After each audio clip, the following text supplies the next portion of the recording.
Assalamualaikum warahmatullahi taala wabarakatuh. Salam hormat, salam bahagia. Kita jumpa lagi hari ini dan doa saudara-saudara dalam keadaan yang sehat, berbahagia, dan Allah selalu lindungi semua. Dan tadi saya tak sempat melihat laporan COVID, entah bertambah atau berkurang. Walau bagaimanapun kita berdoa supaya rakyat Sabah keseluruhannya di dalam keadaan yang sehat, berbahagia, dan Allah pasti lindungi. Jadi hari ini seperti yang saya perkatakan, bahwa saya akan berbicara sedikit soal sejarah. Dan kita tahu bahwa sejarah ini penting. Dan biasa sejarah ini ditulis oleh yang menang. Dan itu sebab bila ditulis oleh yang menang di dalam pemerintahan itu, misalnya ada beberapa sejarah diselewengkan. Dan kemudian kalau kita lihat, perhatikan Singapura atau dulu dinamakan Temasek, sebenarnya didapatkan oleh para miswara. Dan kemudian bila kepimpinan di Singapura itu Cayanun Alip, maka para miswara dilupakan. Dan kemudian para miswara pergi ke Melaka, dan di Melaka dia ketemu pisang Melaka, dan itu sebab dinamakan Melaka. Dan kemudian sesudah itu dia menjadi sultan di Melaka, sejarahnya pada abad ke-15. Nah, jadi saudara-saudara, bila kita meneliti sejarah, nanti saya akan pergi ke Sabah, bahwa semenanjung tanah Melayu sebenarnya kalau kita lihat sejarahnya mula-mula datang daripada India, ataupun ada agama Hindu ataupun Buddha. Dan kita lihat bagaimana kebudayaan itu menyerap di kalangan orang Melayu. Dan ketika itu Melayu sebenarnya sudah ada di tanah Melayu pada tahun 6000 sebelum Masehi dari benua Asia. Dan kemudian tahun 300 sebelum Masehi itu dari Indochina, dan mereka berhijrah ke tanah Melayu pada ketika itu. Dan Islam pada ketika itu belum ada, dan kemudian Islam hanya berkembang pada abad ke-15 di zaman para miswara. Tetapi sebelum itu pun Islam sudah ada di Kuala Terengganu, karena ada kesan batu bersurat pada abad ke-13 itu sendiri. Nah, sebelum itu kedatangan orang-orang dari India, dibawanya budaya Hindu atau agama Buddha. Dan kemudian bangsa Melayu ketika itu yang belum Islam. Dan kemudian sebelum Islam bahwa mereka mengamalkan budaya-budaya daripada Hindu itu. Misalnya kalau kita berinai misalnya, ini bersanding, ini sebagian daripada budaya Hindu yang kita pengaruhi, yang dipengaruhi oleh orang-orang di tanah Melayu ketika itu. Dan kemudian sesudah itu pada abad ke-15 datang pula orang-orang dari Parsi, dan kemudian daripada India Islam ketika itu. Dan itu ada di zaman para miswara ketika itu. Dan kita lihat, walaupun Hindu datang tetapi budaya mereka, keaslian Melayu itu masih ada.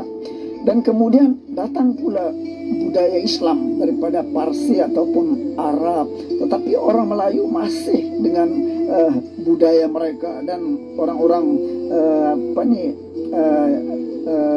wanitanya tidak memakai purda. Jadi kita lihat bagaimana walaupun ada unsur-unsur budaya dari India, Islam India, kemudian daripada Barat, tetapi orang Melayu di semenanjung tanah Melayu hanya berubah sedikit, tetapi budaya asal itu masih.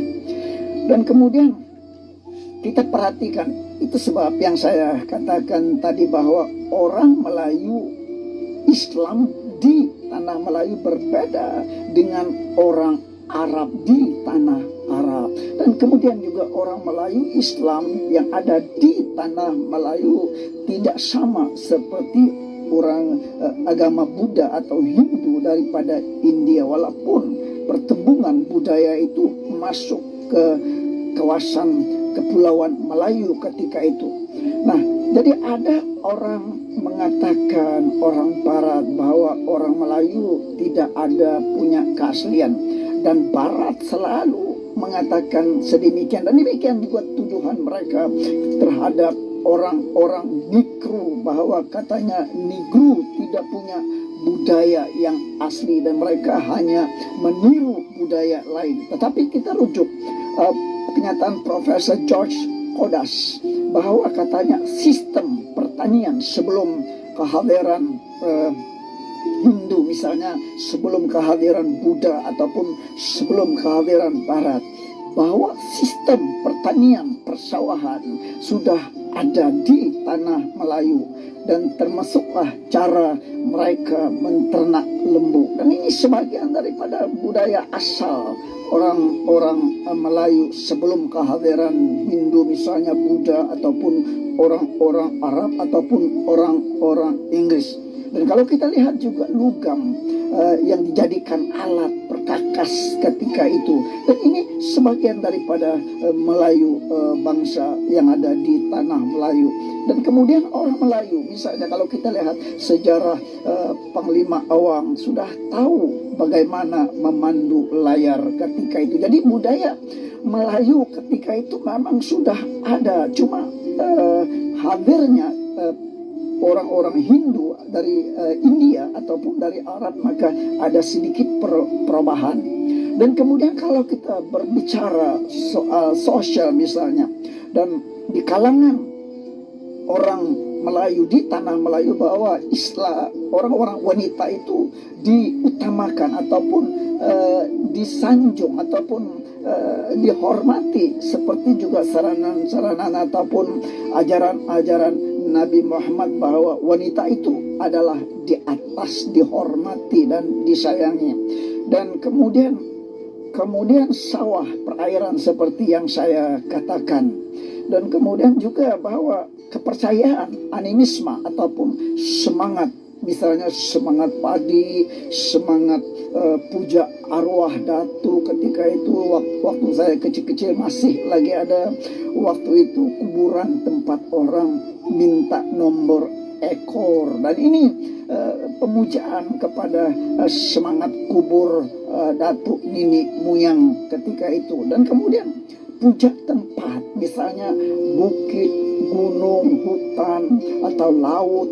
Dan sejak akhirnya abad ke tahun-tahun 60-an masih ada puja pantai. Kemudian di kalangan Kedazan di Membakut misalnya mengalirkan perahu layar itu ke muara, dan kemudian sampai di muara mereka buang makanan. Dan ini di antara istilah-istilah dulu puja pantai yang di kalangan orang-orang Kedazan di Membakut, ataupun istilah dia memberi makan kuala, maksudnya menghalau syaitan-syaitan yang mengganggu kehidupan manusia ketika itu.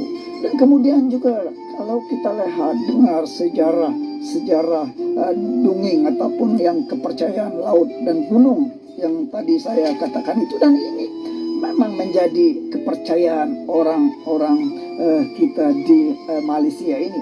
Dan kemudian Profesor Krum dari Belanda mengatakan bahwa orang Melayu sebelum kedatangan Hindu ataupun Inggris ataupun Portugis misalnya sudah ada seni wayang kulit ketika itu, misalnya di Kelantan.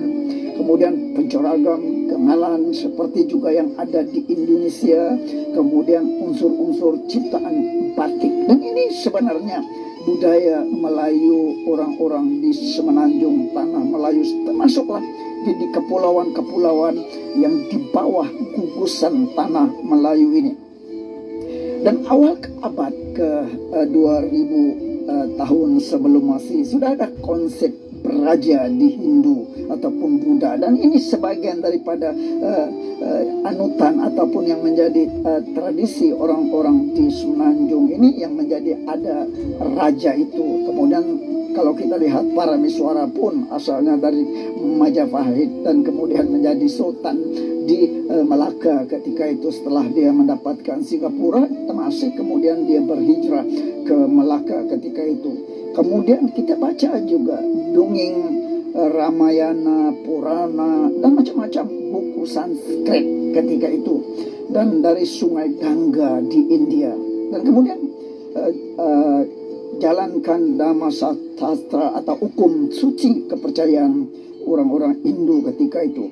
Dan kemudian hasil kepercayaan Islam ada berubah sedikit pada abad ke-15 yang dibawa oleh Cheng Ho, dan orang yang berkuasa ataupun yang banyak membantu Islam di Malaysia ini atau di tanah Melayu ialah Cheng Ho bersama angkatan Kublai Khan, Cheng Ho dan juga Parameswara ini. Dan sejak abad ke-15 itulah Islam terus berkembang di Malaysia sehinggalah kepada 1946 yang akhirnya dicipta perlembagaan bahwa Islam itu dalam perkara 160 bahwa Islam itu merupakan di dalam sejarah 160 bahwa Melayu itu mestinya Islam dan mengamalkan adat istiadat Melayu, dan kemudian di dalam konsep kebudayaan kebangsaan yang diperjuangkan, yang dirumuskan dalam tahun 1971 di Universitas Malaya melalui Kongres Kebudayaan Kebangsaan, bahwa kebudayaan itu asasnya haruslah berasaskan dari kepulauan Nusantara ini, karena inilah sejarah Melayunya yang begitu besar, begitu hebat bangsanya. Kemudian katanya yang sesuai dan wajar boleh diterima menjadi dasar kebudayaan kebangsaan, dan ini antara dasar kebudayaan kebangsaan yang diperjuangkan oleh kerajaan Malaysia dan Islam yang terakhir merupakan unsur pembentukan kebudayaan kebangsaan itu sendiri. Nah, jadi kalau kita lihat bahwa bahasa pun demikian tidak berubah seperti tulisan India, walaupun India datang ke tanah Melayu ataupun orang Cina dan sebagainya, tapi masih juga tidak rencong atau ada unsur-unsur Palawa ataupun Arab Rumi itu masih kekal seperti yang ada sekarang ini. Nah, jadi saudara-saudara, yang paling penting yang harus menjadi sejarah kepada bangsa kita bahwa politik sejarah Melayu ketika itu pada abad ke-15, bagaimana raja waktu itu tidak ada punya penasehat daripada orang-orang asing, walaupun ketika itu Portugis menguasai, kemudian orang putih, orang barat, dan jatuhnya Sultan Mahmud ketika itu karena bukan kekuatan Portugis ataupun bukan kekuatan Inggris, tetapi sebenarnya ialah perpecahan, fitnahan ketika itu Sultan Mahmud, pergaduhan Sultan Mahmud dengan Bendahara Sri Maharaja. Jadi kesan itulah bermulanya kejatuhan kerajaan Melaka ketika itu. Dan sesudah itu pula kalau kita lihat Portugis itu jahat ataupun kuat, tetapi dia kalah dalam perang Johor 1586 hingga 1587, dan kemudian mereka melanggar Melaka. Akhirnya Inggris berbuat baik kepada orang di Melaka, orang Melayu, dan akhirnya terjadilah apa yang terjadi. Tetapi banyak bila Inggris menguasai tanah Melayu ketika itu Melaka, kemudian pedagang-pedagang Jawa, kemudian pedagang-pedagang Cina yang menguasai laut, kemudian tidak dibenarkan dan terjadi lagi perbalahan kaum ketika itu. Dan misalnya orang Inggris mendatangkan orang Cina membina lumbung timah ketika itu, dan kemudian orang-orang Melayu bila dia mau menguasai lumbung itu tidak dibenarkan karena sudah dikuasai oleh orang Melayu, walaupun ketika itu ada kawasan-kawasan lumbung diberikan kepada orang Melayu, tapi orang Melayu tidak punya kepakaran dan kemudian dia diboikot oleh orang-orang Cina, dan akhirnya lumbung timah ini dipajakkan kepada orang-orang Cina ketika itu, dan akhirnya lumbung timah ini dikuasai oleh orang-orang Cina, dan ini sejarahnya sehinggalah kemerdekaan itu.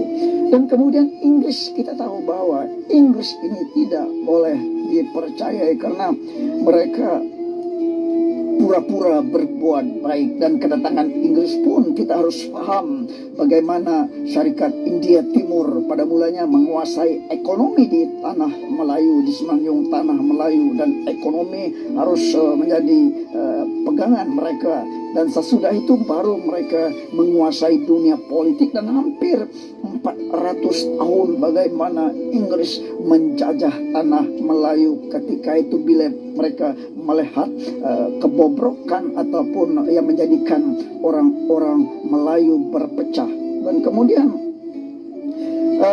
yang menentang Inggris ketika itulah Bahman misalnya, Mat Kilau, dan ini dianggap sebagai pemberontak ketika itu yang terjadi di semenanjung tanah Melayu.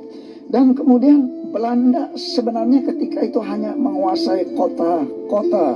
Kemudian orang-orang India kemudian berniaga pun dihancurkan oleh orang-orang Belanda, orang-orang Inggris dan sebagainya. Nah, jadi saudara-saudara, bila kita lihat apa yang dilakukan oleh Barat di semenanjung tanah Melayu, tetapi tidak sehebat yang dilakukan oleh penjajah, misalnya keburukan kerajaan Spanyol menguasai Andalusia ketika itu, ataupun pemerintahan Palestina di Israel bagaimana, dan orang-orang Melayu di semenanjung masih lagi boleh mempertahankan diri, dan sehinggalah kepada 1946 ketika itu bagaimana UMNO ditubuhkan di Istana Johor, dan seperti yang saya katakan bahwa yang menubuhkan UMNO sebenarnya bukan orang-orang Melayu, tetapi orang Semang, orang asli, orang Sakai, orang Jakun, dan mereka sebenarnya ialah bertujuan untuk menentang Malayan Union ketika yang coba menguasai raja-raja ketika itu, dan akhirnya tertubuh UMNO, dan inilah yang menyebabkan mereka menentang penjajah Barat ketika itu, sehinggalah mereka tahun 1957. Dan saudara-saudara sekalian, bila kita melihat sejarah di Semenanjung secara ringkas, kemudian kita kembali ke Sabah, bagaimana di zaman ASNO misalnya, bila Tun Mustafa tidak mau tanda tangan soal minyak, maka kepimpinan di Kuala Lumpur ketika itu menjatuhkan kepimpinan Tun Mustafa ketika itu dengan alasan bahwa mereka fitnah Tun Mustafa kunun suka berpuya-puya dan masanya banyak di London sebenarnya ketika itu, tuduhan-tuduhan mereka, dan akhirnya tertubuhlah Parti Berjaya ketika itu, kesan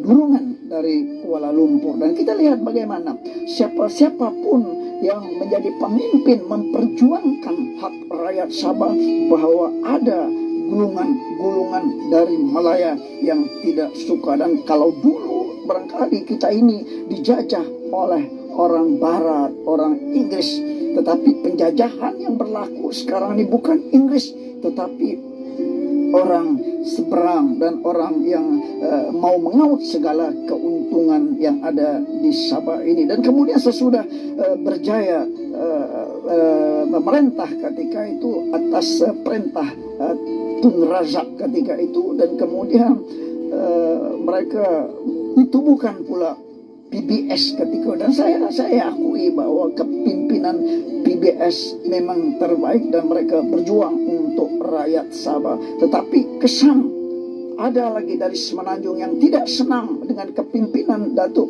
Pairin, maka mereka berusaha bagaimanapun mereka datangkan UMNO ke Sabah, dan akhirnya menjadi pura-puranda bila dua orang yang berhormat ketika itu, seorang daripada Labuan meninggalkan PBS dan yang memerintah 9 tahun akhir jatuh, dan kemudian UMNO pun bergerak dan menjadi menguasai Sabah ketika itu. Dan kita tahu bahwa di mana bila dalam pemerintahan UMNO apa yang telah berlaku di Sabah ketika itu, dan ini sebenarnya kepimpinan yang sepatutnya mengajar bangsa kita untuk menjadi sadar dan insaf apa yang telah berlaku. Dan itu sebab saya katakan bahwa sejarah itu penting untuk dikenal ataupun diketahui oleh generasi yang akan datang, karena sejarah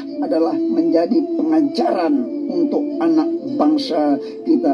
Dan alangkah sedihnya bahwa sejarah pejuang-pejuang yang ada di Sabah tidak dikenal oleh anak bangsa kita, dan akhirnya bila mereka tidak kenal sejarah, maka dengan mudah saja mereka memperbodohkan orang-orang Sabah seperti yang berlaku sekarang ini. Dan itu sebab bahwa saya kira kepimpinan yang sadar, yang insaf harus mengutamakan hal-hal ini dan memberikan pengajaran kepada Sabah. Sebenarnya Sabah punya sejarah yang cukup unik di bawah pemerintahan Sultan Mumin pada ketika itu, dan kemudian dijual, digadai ataupun disewa oleh Joseph Torrey ketika itu, orang dari Amerika, dan kemudian sesudah itu pula Baron Obabak ketika itu menyewa, dan akhirnya sehinggalah kepada tahun 1963. Dan ini sejarah yang harus dibongkar dan diberikan ilmu ini kepada anak bangsa kita, supaya anak bangsa kita sadar tentang sejarah yang berlaku di Sabah. Apalagi bila kita menyebut soal antara misalnya Mat Saleh, kemudian Syarif Osman, Shah Bandar, kemudian Albert Kok Kamunta, dan Dualis, dan macam-macam pejuang-pejuang yang hebat dulu. Dan sepatutnya semangat seperti ini, pejuang-pejuang yang dulu melawan Inggris, melawan Jepun, harus ditanamkan kepada anak bangsa kita supaya mereka berani dan mempertahankan apapun yang kita perjuangkan demi rakyat Sabah, bukan menjadi seperti rakyat bacul yang hanya akur kepada kepimpinan di Kuala Lumpur. Dan yang menyedihkan sekali bahwa ada pemimpin di kalangan kita waktu kempen pilihan raya, bahwa mereka katanya mau memperjuangkan Sabah, mau memperjuangkan hak-hak Sabah, tetapi bila mereka sudah mendapat jawatan bahwa perjuangan kata-kata itu tidak lagi diuar-uarkan, dan mereka menjadi mulut mereka dijahit, tangan mereka diikat, kaki mereka diikat, akhirnya mereka menjadi badut-badut yang tidak ada taringnya, dan akhirnya mereka menjadi seperti seekor burung ulun tekuyuk. Assalamualaikum warahmatullahi taala wabarakatuh.